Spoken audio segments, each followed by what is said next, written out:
So there's a side to my trauma with my baby's dad, my youngest dad.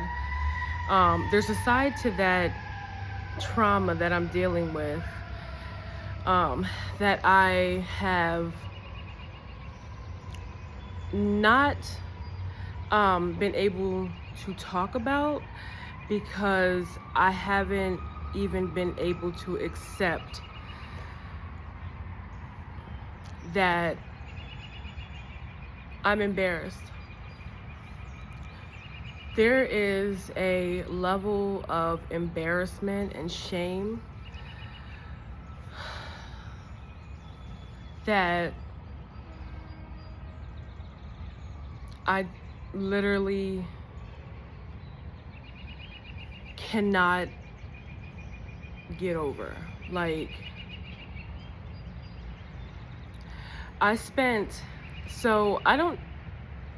don't think I really talked about how me and my youngest dad, because I don't like to say baby dad, but I don't think I really talked about on here how we actually met, and the extent of the relationship that we had. So let me just give a little history on that real quick. So this man was apparently my brother's best friend. My brother's deceased now, but so my brother was best friends with Justice's dad, but I did not know him while my brother was alive and while they were actually friends. My brother too spent a lot of time in jail. So when he got out of jail, he was only out of jail for 3 months before he got killed. And in that period of time, I lived in a whole nother town. So we didn't see each other. And so I didn't know who he was hanging with, or I didn't know anything about Jonathan, which is Justice's dad.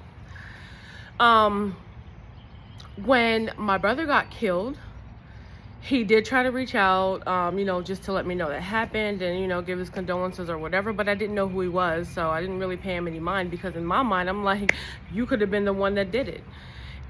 And years later, and I almost feel like he did. But that's another story. And so then eventually we became Facebook friends. I don't know the time frame that happened from when my brother died to when we became Facebook friends, but we became Facebook friends.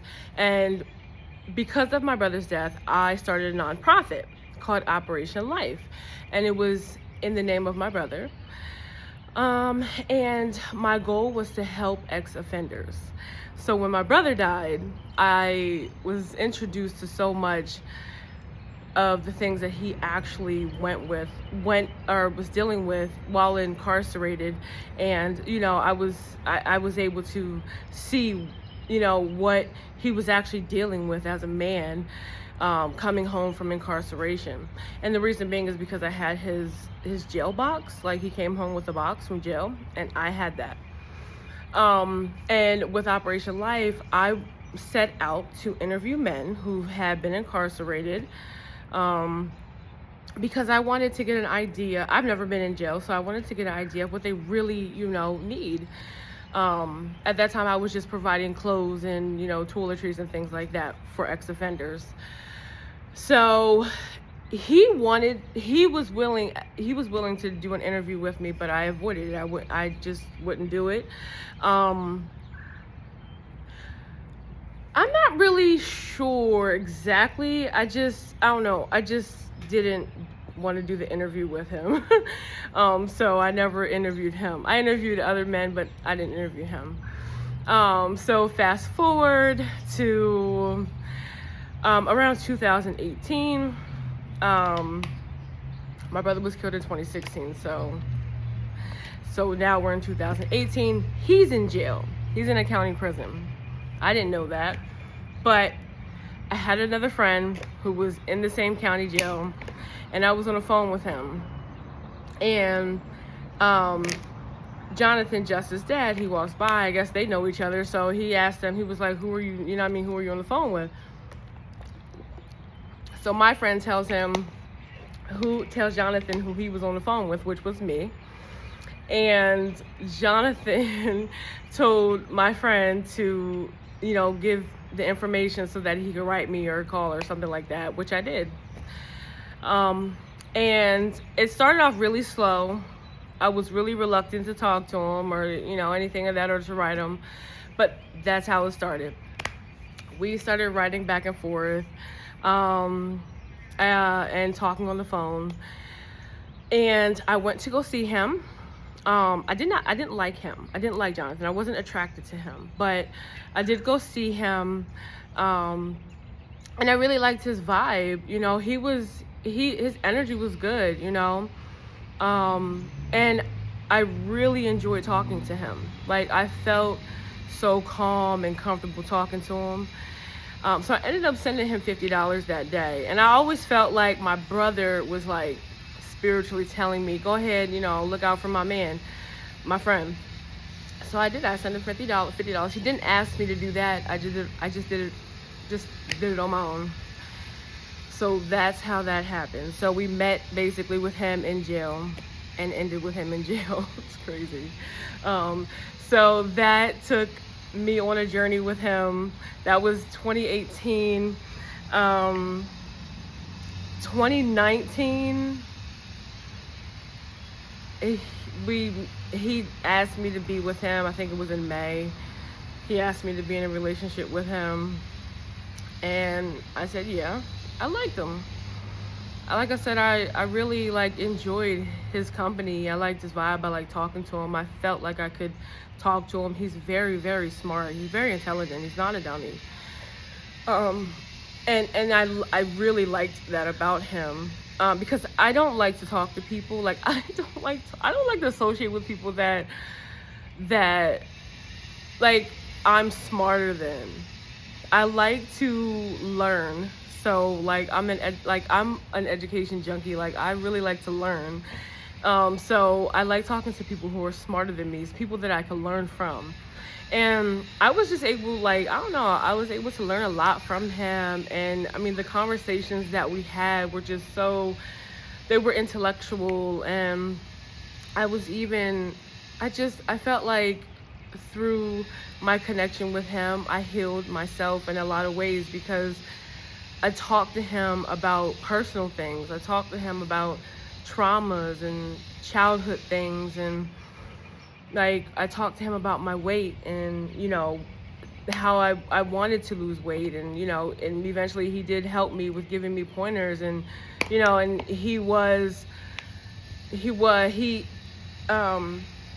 gave me somebody to kind of do something for. So I'm a nurturer by nature. I like to have people to take care of or to make happy. So I just really enjoyed this company, and that led me down to writing his jail bid out for 5 years. And it didn't start that way. He was only supposed to be in jail for, I think, maybe a year or two. And then he ended up getting a parole hit or something, because he got that new charge, which was domestic violence against his second daughter's mom. That's what he was in jail for, but he was already on parole, I think for selling drugs or something, I don't know. So because he got the domestic violence charge and he was in jail already on parole for, I think, selling drugs, they gave him a hit. I think it was a 3-year hit, which meant he had to max out. So he ended up doing a total of 5 years. And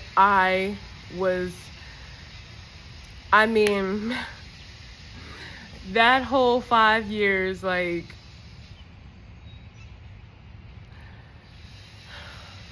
me see. I was there for him,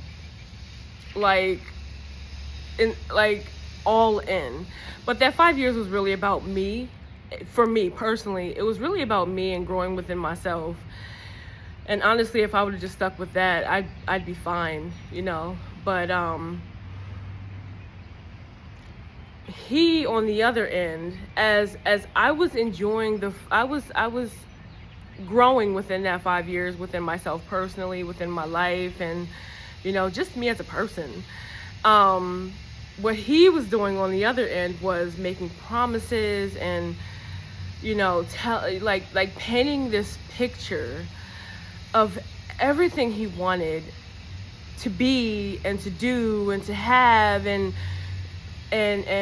us, and marriage and more kids. And he just painted this, not paint, like he literally instilled a picture in my mind of a life, and that's not what happened.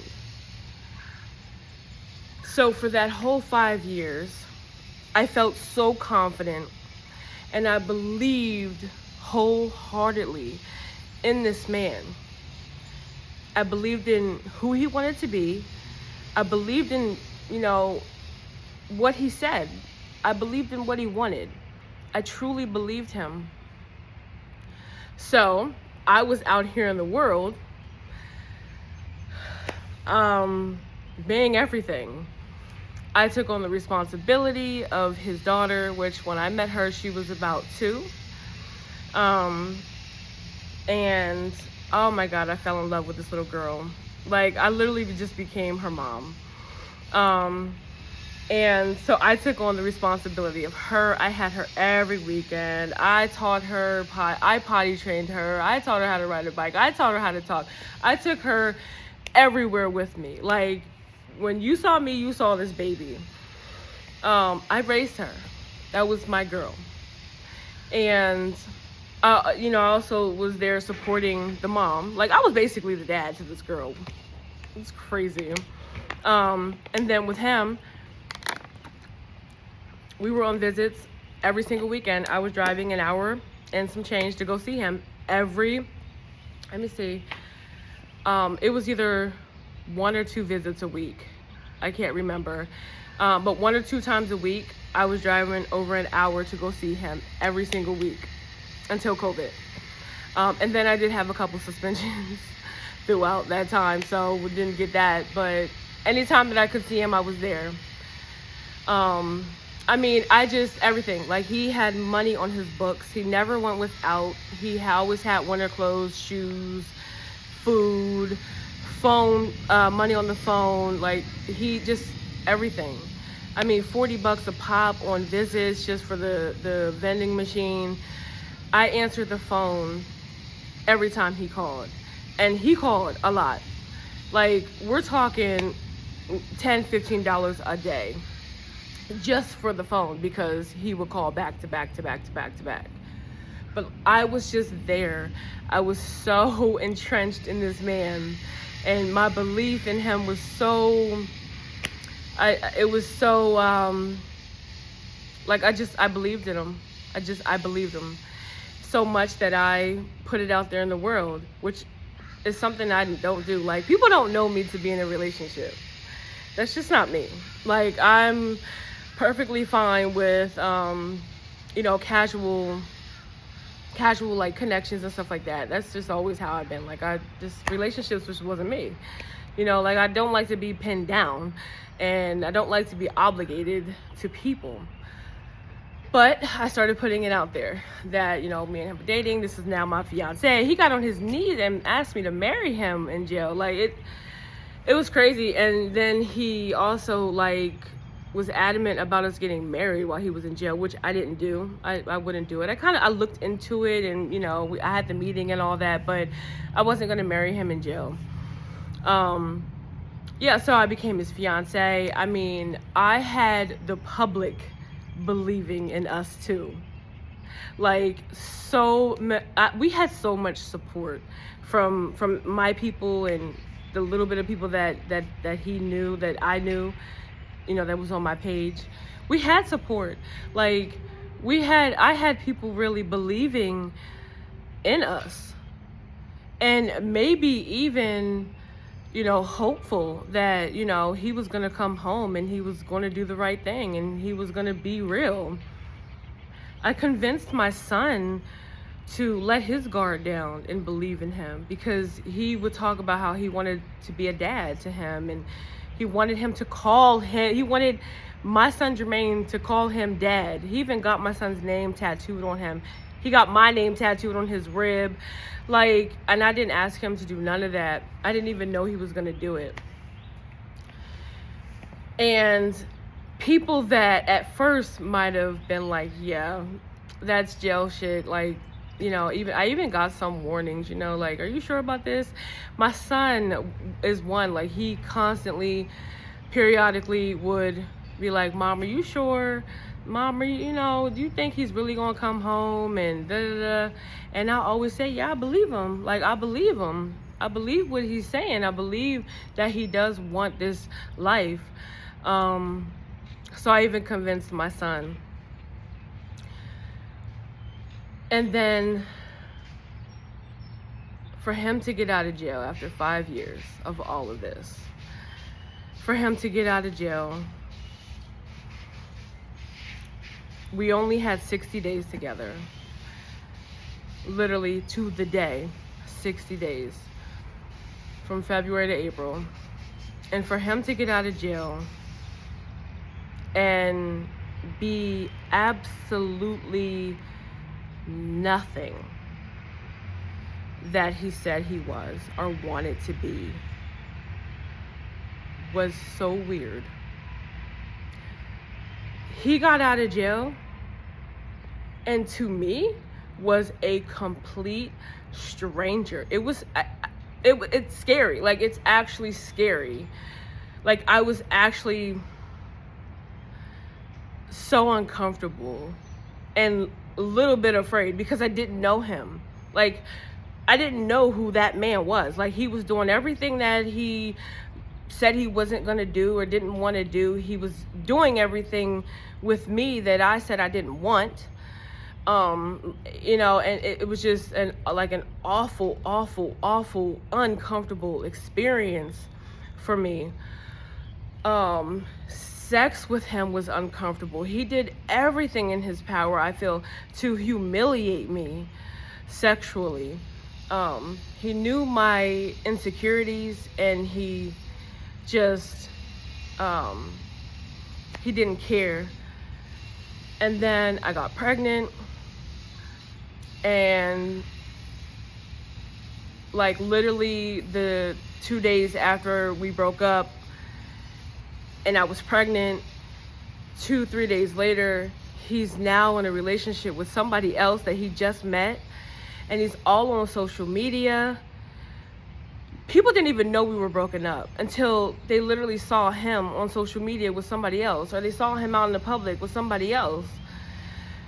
He was just on social media with this girl that he just met, mind you, posting half-naked pictures, talking about how much he loves her, and this is his fiance, and they were at the studio somewhere I used to go with him.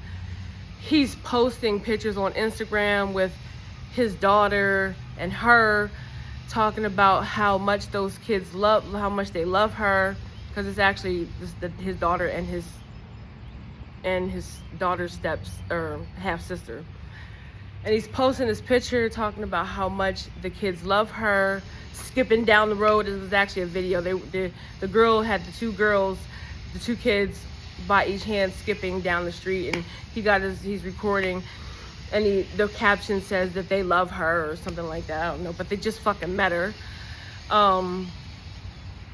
He was just doing everything to humiliate me and make me look like a fool.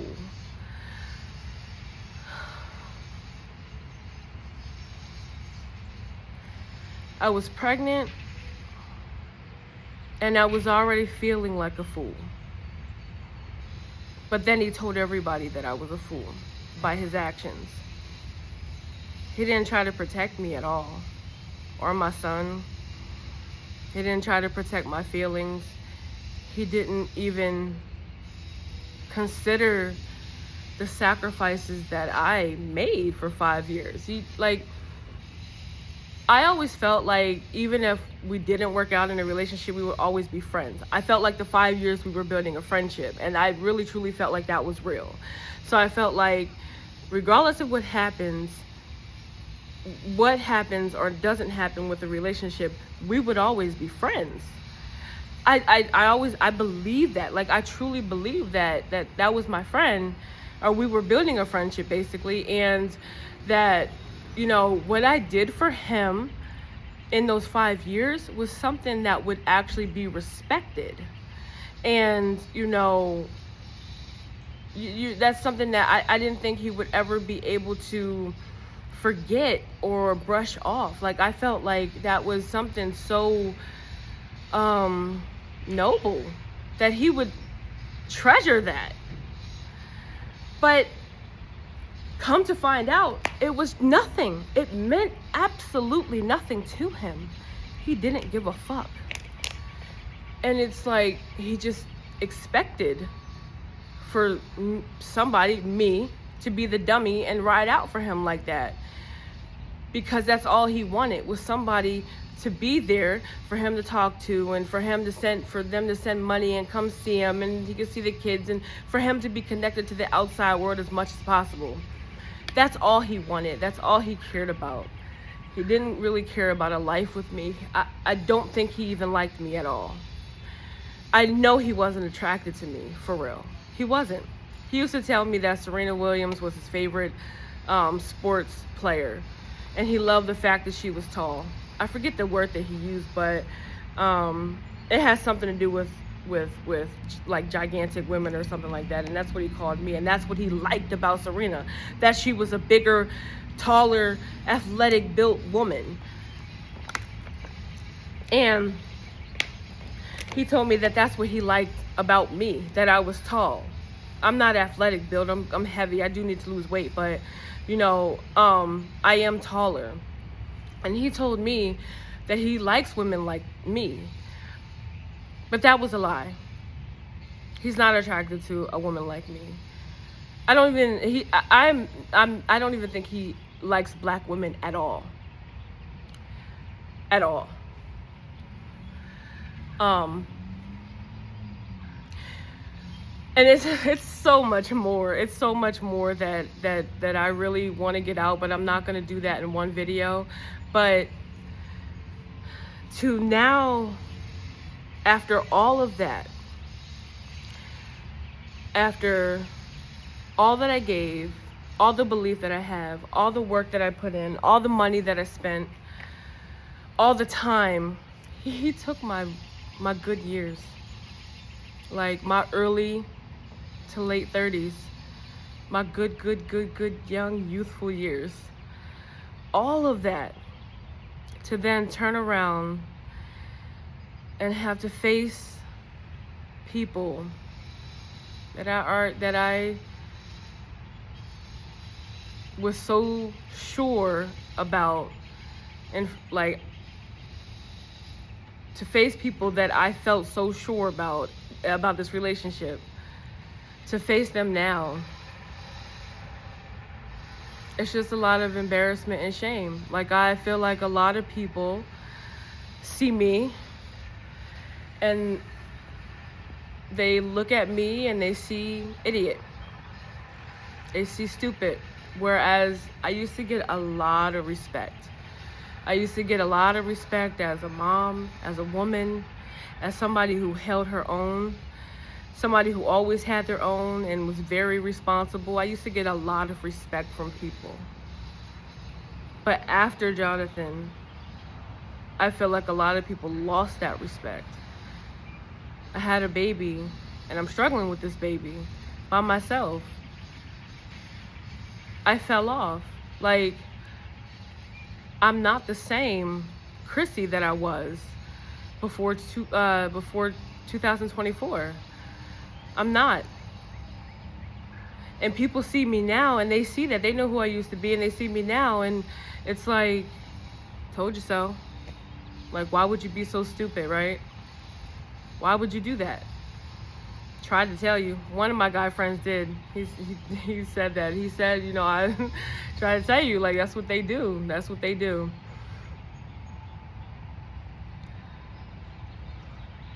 So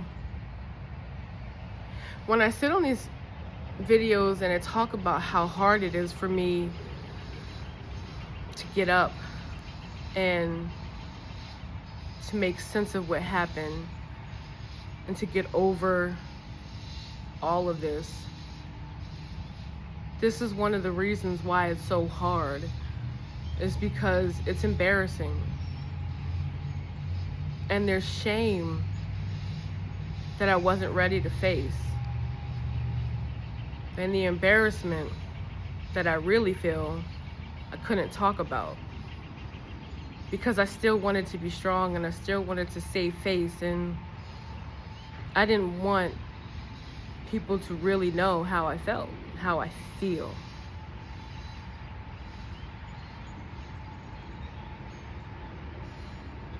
I wanted to move on from this as if it didn't happen, as if it didn't faze me. But I can't, because my life is completely different. I have a new life. I have to become a new Chrissy in order to build on this new life. I have a new outlook on people. I have new lessons that I've learned about myself. I have new approaches in like how I can trust people. I have to learn to trust myself again.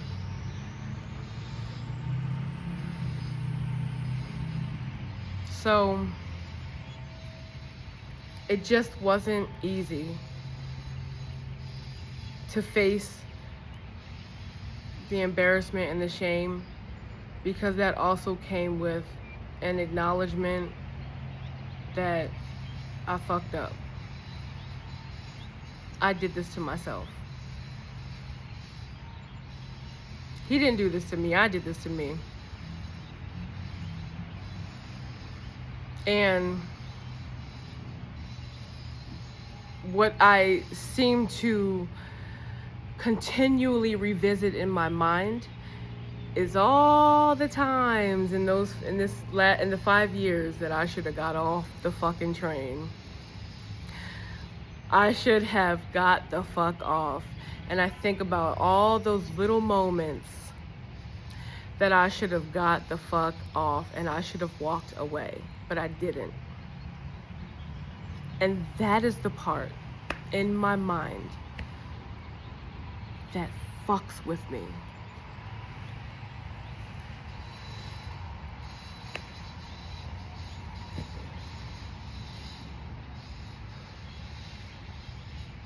And I'm gonna end it there. This is part 1. I'll part 2 this. Yeah, I'm gonna end it there. Comment if you're going through this. If you're a mom and you find it hard to, I don't know, get over the embarrassment of dealing with a man. Let me know if I'm not alone.